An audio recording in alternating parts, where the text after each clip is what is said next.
Okey, jadi hari ni kita nak belajar pasal kegravitian. Yang ni bab 3 kita.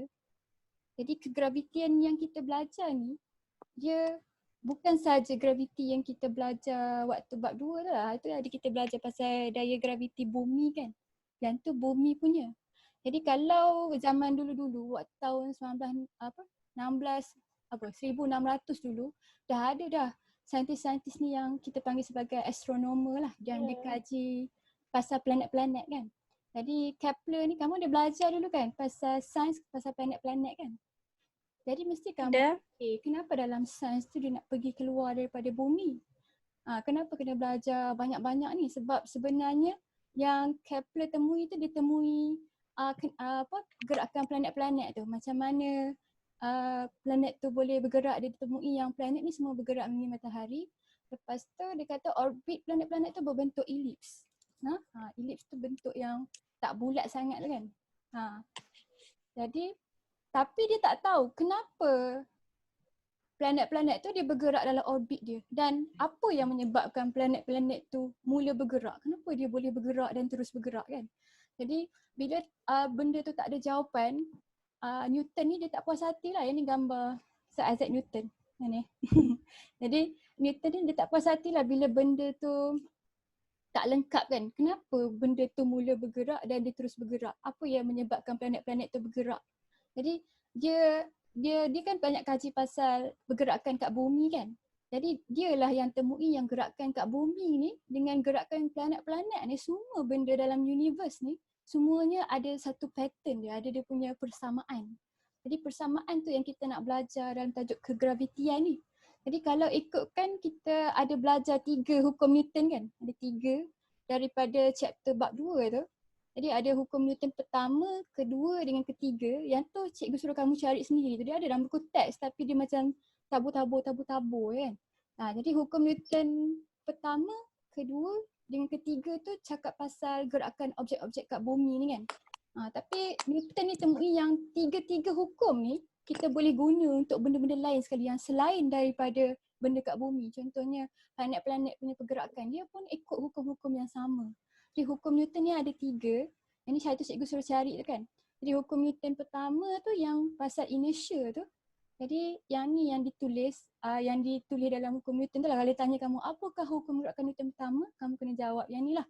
Suatu objek yang pegun akan terus pegun dan suatu objek yang bergerak dengan halaju mala akan terus bergerak dengan halaju mala dalam satu garis lurus kecuali kalau ada daya yang bertindak. Jadi benda yang sama juga yang menyebabkan planet kamu tu bergerak dan terus bergerak. Sebab tu. Jadi pentinglah konsep Newton ni sebenarnya. Pen. Sekejap. Okey. Jadi kemudian kita ada hukum Newton kedua kita. Yang ni bila kamu belajar daya impuls tu masa F sama dengan MA tu pun sama. Dia berkaitan dengan daya kita. Daya tu adalah berkadar langsung dengan kadar perubahan momentum. Ataupun hasil darab jisim dengan pecutan. Yang ni F sama dengan MA tu. Jadi kita punya hukum gerakan Newton kedua tu daripada sini. Jadi bila dia kata berkadar langsung tu maknanya daya akan bertambah kalau nilai kadar perubahan momentum kamu bertambah. Ataupun dia ada hubung kait dengan jisim dan pecutan satu objek tu. Dia akan ubah daya tu. Okay, jadi yang ketiga ni cikgu lupa nak mention tapi kamu dah belajar dah waktu tajuk momentum tu. Jadi bila ada satu daya tindakan, katakan apa cikgu nak bagi contoh. Kata kamu lompat daripada satu skateboard kan, kamu lompat ke depan, skateboard tu bergerak ke belakang kan. Jadi kamu lompat ke depan tu kita panggil sebagai daya tindakan kamu. Jadi daya tindakan kamu yang melompat ke depan tu menghasilkan satu daya tindak balas yang sama magnitude. Maknanya daya tu nilai dia sama, F dia sama tapi arah dia berlainan. Sebab daya ni kamu ingat dia quantity vector. Jadi hari ni kita nak tengok macam mana kita nak link hukum-hukum Newton ni dengan pergerakan planet ni. Sebab Newton ni dia temui yang dia semua benda ni dia macam nak kata apa, dia semua ikut satu prinsip yang sama. Walaupun besar, walaupun kecil. Sekecil-kecil atom ataupun sebesar-besar macam planet ni semua pakai prinsip ataupun hukum-hukum yang sama. Besar ke kecil. Jadi sebab tu kita ada tajuk yang kita panggil sebagai kegravitian ni. Jadi graviti ni bukan hanya melibatkan bumi tapi objek-objek lain sekali. Ni pada tahun 1687, Isaac Newton ni mengemukakan dua hubungan yang melibatkan daya graviti antara dua jasad. Dia kata kalau kita ada dua objek, apa-apalah. Kata yang ni Aisyah dengan Huda kan. Jadi kalau kita ada dua objek, tak kisah objek apa, asalkan objek tu kita bagi nama untuk benda yang ada jisim. Boleh? Jadi kalau ada dua objek, M1, M2, dia akan wujud satu daya antara dua objek tu. Jadi daya tu daya tarikan lah. Maknanya objek satu ni tertarik pada objek dua dan objek dua ni pun tertarik pada objek satu dan daya ni kita panggil sebagai daya graviti. Jadi semua objek ikut rule yang ni. Tak kira kat bumi ke, kat luar bumi ke, kat angkasa ke. Okey. Jadi dia kata daya graviti ni dia berkadar terus dengan hasil darab jisim dua jasad. Jadi dia kata yang ni jisim dia M1, yang ni M2. Daya graviti tu adalah berkadar langsung dengan M1 darab dengan M2. Maknanya bila M1, M2 ni bertambah, daya graviti ni akan bertambah. Satu lagi dia kata daya graviti berkadar songsang dengan kuasa dua jarak antara pusat dua jasad tersebut. Jadi kalau kita nak kira jarak dia, kita kena ambil daripada center ni. Daripada pusat objek tu. Jadi dia kata daya graviti ni berkadar songsang. Jadi kalau songsang tu maksudnya apa? Songsang maksud apa? Terbalik. Terbalik. Maknanya bila dia ni bertambah, R kamu ni bertambah, R kuasa 2 ni bertambah, nilai F ni apa jadi kat dia? Kurang. Dia akan berkurang. Jadi kamu tengok diagram ni ada dua objek ni kan. Jadi M1, M2 ni boleh jadi apa-apa jisim pun. Okay. Jadi wujud daya tarikan antara dua objek tu. Jadi sebab daya ni vektor, objek M1 ni tertarik ke arah objek 2 ni, M2 ni. Dan objek M2 ni tertarik ke arah M1 ni. Dan F ni, F dia ni sama dengan F ni. Dia punya magnitude dia. Arah dia bertentangan kan? Tapi magnitude dia sama. Jadi F tu adalah yang kita panggil sebagai daya graviti. Faham? Okay, daya graviti.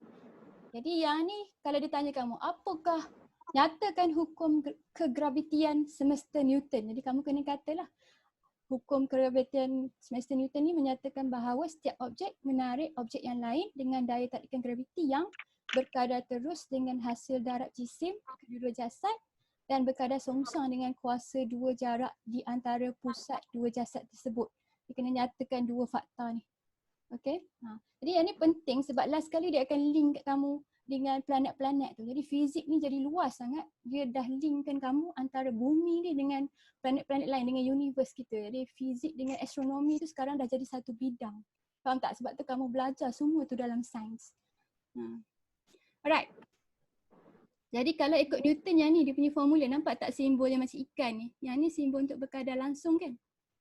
Jadi siapa ke atas ni, kamu ingat siapa ke atas ni dia berkadar langsung dengan F. Siapa yang duduk bawah tu maksudnya dia berkadar songsang dengan F.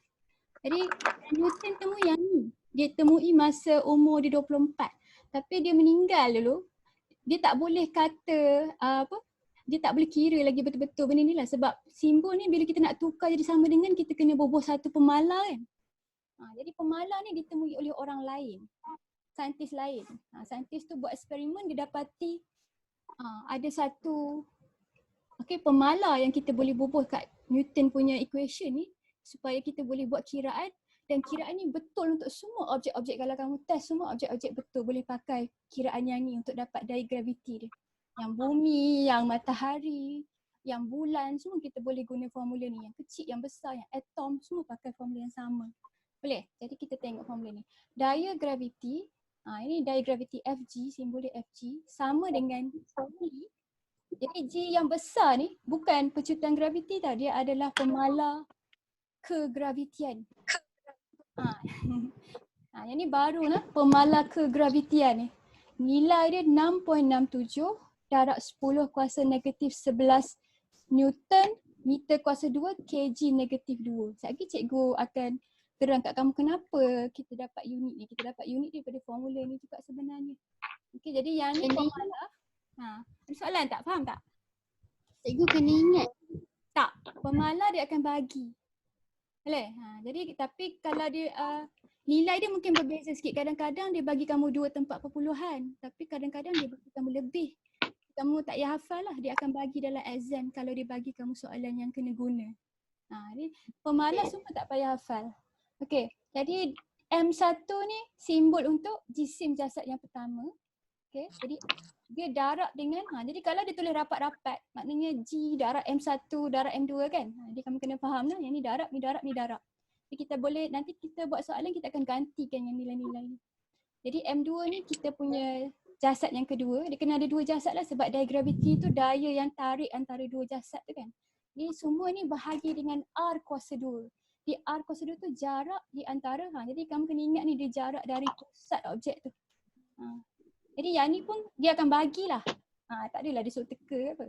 Tapi jarak dia mesti datang dari pusat. Kata kat bumi tu dia mesti daripada center bumi tu yang ni. Jarak dia R. Datang daripada center bumi dia. Jadi jarak antara pusat jasad pertama dan pusat jasad kedua. Okey, jadi nota ni cikgu akan bagi kamu sekejap lepas kelas baru cikgu bagi. Siapa yang dia boleh print, dia boleh print itu tampal dalam buku nota dia lah. Tapi kalau dia tak ada print, dia kena salin lah. Sebab nota ni kamu kena ada lah masing-masing, faham tak? Sebab kamu nak bawa ni sampai tingkatan 5. Okey, jadi kita akan buat soalan. Soalan kita, tujuan hari ni kita nak provekan hubungan antara F dengan M1, M2 ni dengan hubungan antara F ni dengan dia punya jarak ni. Kita akan tengok betul tak F dengan M ni berkadar langsung, F dengan R ni berkadar songsang. Okey, mari kita tengok soalan. Ni soalan pertama dia. Yang ni cikgu akan buat dengan kamu. Okey, kamu nampak tak ada gambar pisang dengan ada gambar apple kan? Jadi yang ni kira jasad-jasad yang normal yang ada kat bumi. Jadi kalau jasad-jasad yang kecil-kecil macam ni pun ada kat bumi kan. Tapi nanti kita tengok. Kalau kata dia ada daya tarikan antara satu sama lain, apa tak semua benda melekat kat kamu? Kata ada daya tarikan kan? Jadi kita nak check berapa daya tarikan kalau kita ada pisang satu dengan satu apple yang jarak antara dua objek ni daripada pusat pisang dan pusat apple ni 1 meter. Dia bagi kamu jisim. Jisim ni boleh guna terus tak? Boleh. Tak boleh. Sebab apa tak boleh?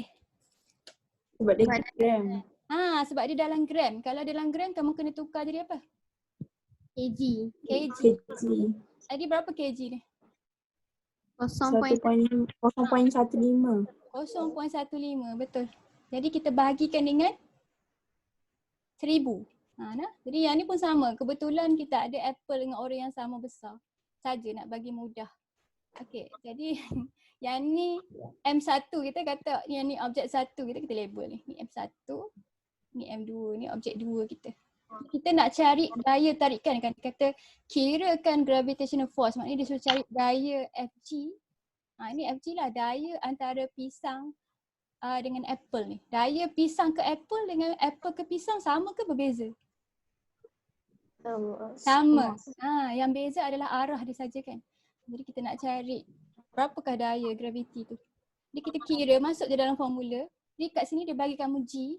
Jadi dalam equation tu mesti dia bagi G. Kalau kita kira soalan tu soalan bonus lah. Kalau dia tak bagi ni kamu ye lah sebab dia tak bagi cukup maklumat. Faham? Alright, jadi kita nak isi macam mana dalam formula ni? F, G sama dengan? F sama dengan isi mana dulu? 6.67 darab. Yang ni kena tak elok-elok dalam kalkulator no? Semua buat kalkulator tu? Bawah. Jadi 0.15 darab dengan 0.15 darab 0.15. Sebab 0.15 tu 2 kali, kita boleh tulis 0.15 tu kuasa 2, betul tak? Cikgu ringkaskan dia sebab tak muat kat kertas cikgu. Jadi R dia berapa? 1. 1, jadi senang. 1 kuasa 2, 1 juga kan? Cuba kamu kira ni dengan kalkulator. Berapa jawapan kamu dapat? Berapa daya antara daya graviti antara apple dengan pisang tu?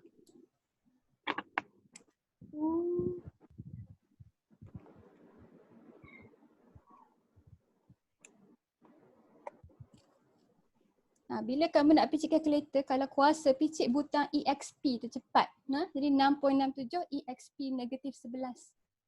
Darab dengan 0.15 kuasa 2. Enter kan je. Lepas tu tak payah tulis bagi 1 sebab Bagi satu tu apa-apa bagi satu dapat nombor tu saja. Okey, dapat jawapan berapa? 1.500075. Darab 10 kuasa negatif berapa? 0075. Kuasa berapa dapat? 10 Dapat kuasa 11. dapat 1.5 darab 10 kuasa negatif 12 Newton kan?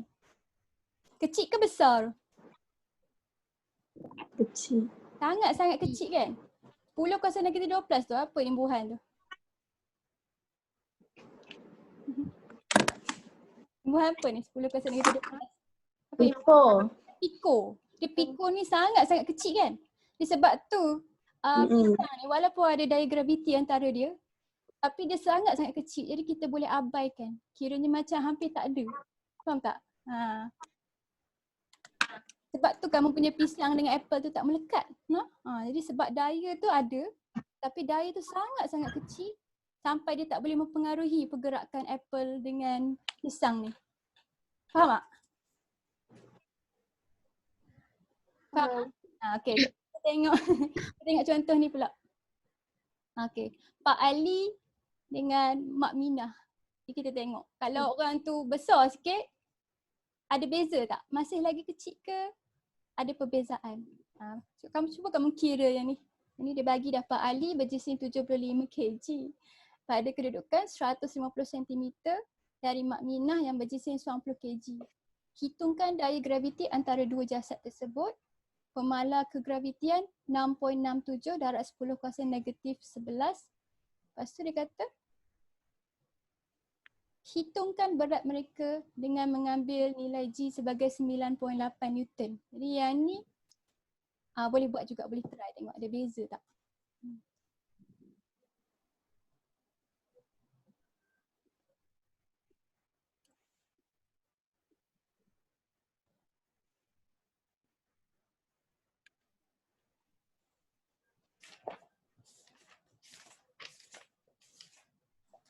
Kira kan nanti cikgu tunjuk kamu jawapan dia.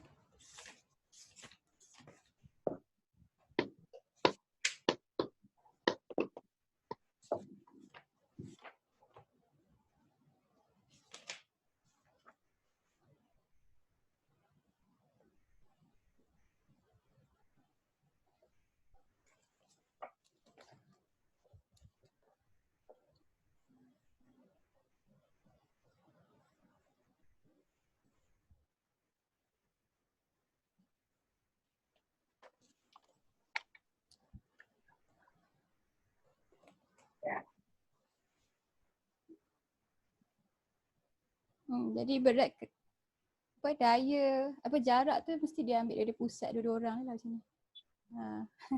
Ni yang ni 150 cm. Yang ni kamu convert tak? Kena convert jadi 1.5 meter. Kita mesti pastikan kita guna semua unit SI. Okey, dah kira ke belum? Susah tak nak picit kalkulator nombor-nombor ni? Picit tingkat atas dulu, G, M1, M2, enter, baru bahagikan dengan R dia. Okay, di R dia kena kuasa 2, ingat? Jadi sebab formula ni ada kuasa 2, selalu pelajar careless sebab tu lah dia lupa. Dia lupa nak kuasa 2. Jadi berapa FG dia? 2.001 kali 10 kuasa negatif 7. Betul, 2.001 kali 10 kuasa. Betul ke? Betul, negatif 7. Negatif 7, unit dia apa? Newton. Betul, sebab ni daya. Newton. Siapa kira dapat lain? Siapa kira dapat lain tu salah. Okey, berapa berat Mak Minah ni? Macam nak kira berat? Berat kita pakai formula apa? kg. Bukan, berat bukan W sama dengan mg. W sama dengan mg. Kita kena pakai formula ni. W sama dengan M darab dengan G. Ni berat. Berat ni daya juga tau. Tapi dia adalah daya tarikan graviti bumi terhadap jisim sesuatu objek. Faham tak? Bumi. Sebab tu kita pakai G 9.8 tu. Jadi kata yang ni Mak Minah ya. Ni Mak Minah. Di Mak Minah ni jisim dia 90 kan? 90 darab dengan 9.818. Okey, dapat berapa ni? 882. 882 Newton. Yang ni pun unit Newton lah. Besar.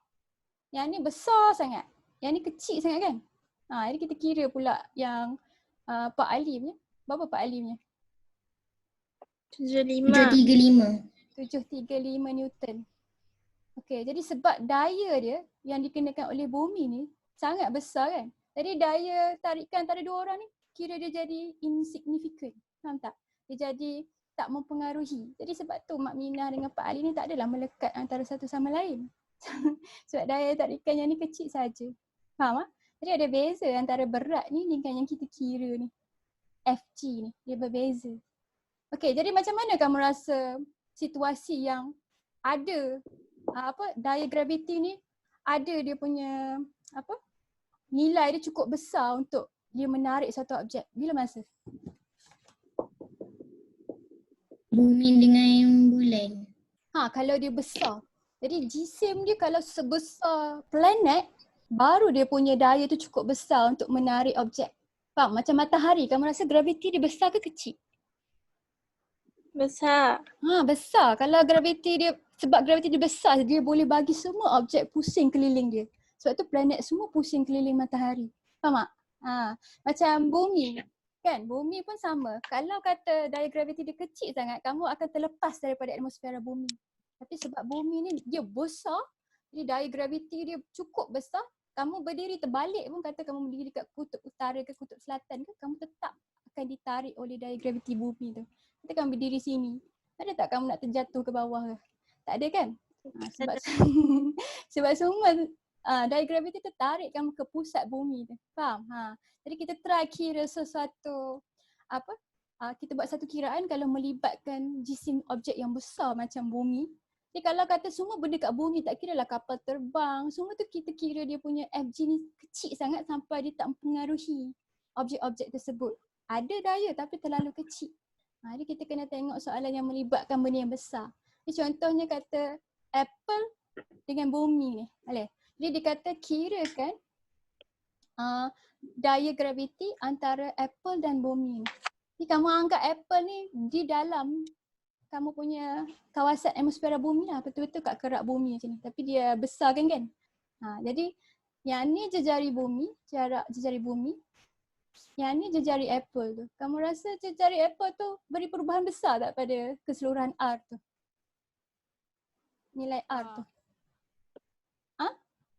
Ada perubahan ke tidak jejari Apple yang kecil tu banding dengan jejari bumi? Ada. Ada ke tak ada?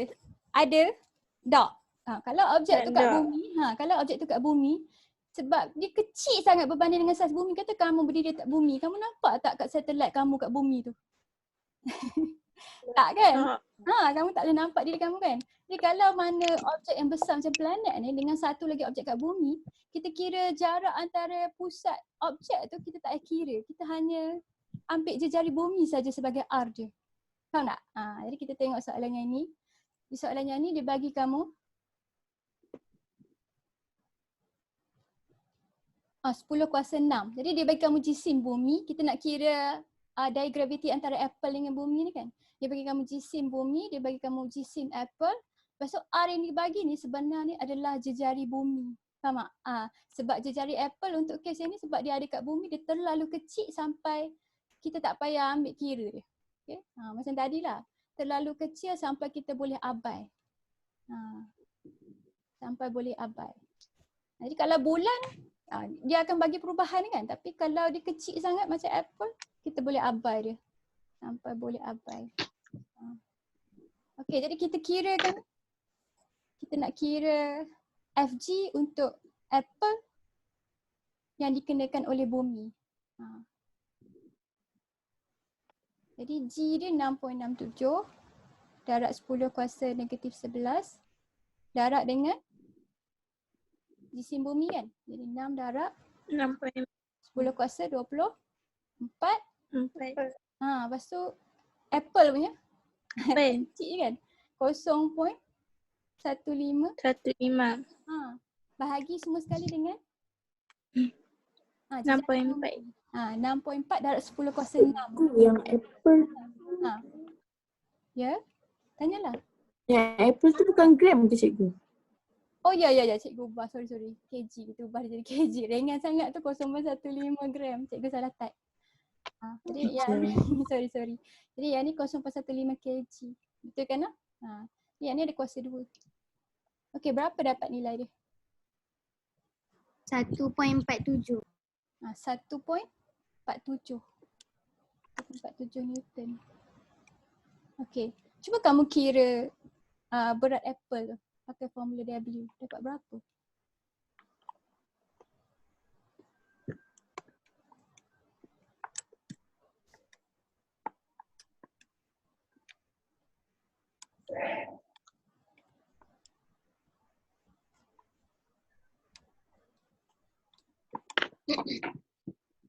Kamu pakai 9.8. Ini nak. Jadi 0.15 darab dengan 9.8. Dapat berapa ni? 1.47. 1.47 juga? Kenapa sama?